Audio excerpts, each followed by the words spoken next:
Nakakita ng dalawang sachet ng umano'y shabu ang pagkain na i-deliver sana sa isang Chinese national.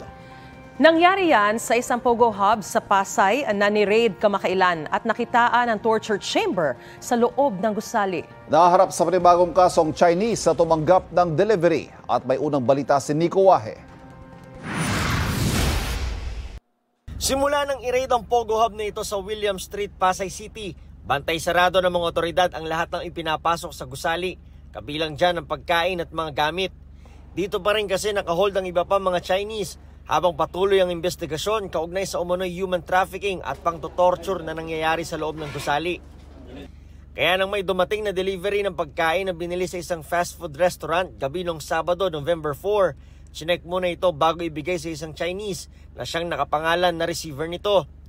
Pero nang buksan ito, may nakitang dalawang sachet ng umano'y shabu na tinatayang mahigit 13,000 piso ang halaga.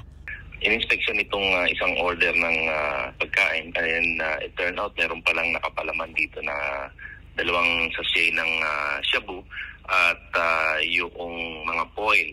Nakapaloob siya doon sa pagkain. Hinahanap na ngayon ang delivery rider na nagdala ng pagkain. Definitely, bumili muna yan tapos nilagyan nila ng palaman. Tinago nila yung akala nila lulusot na dahil hindi papansinin nga dahil akala nila pagkain.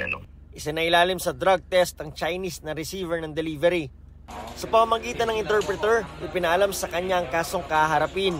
Bukod sa pagtanggap ng droga, kasama siya sa nauna ng kinasuhan dahil sa kawalan ng dokumento para makapagtrabaho sa bansa. Noong Biyernes, may iba pang nagtangka magpasok ng alak, sigarilyo at tabako sa loob ng gusali, pero naharang ng mga otoridad.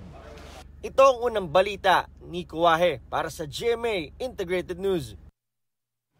Mga kapuso, para laging una sa mga balita, bisitahin at mag-subscribe sa GMA Integrated News sa YouTube. Sa mga kapuso abroad, samahan niyo kami sa GMA Pinoy TV at sa www.gmanews.tv.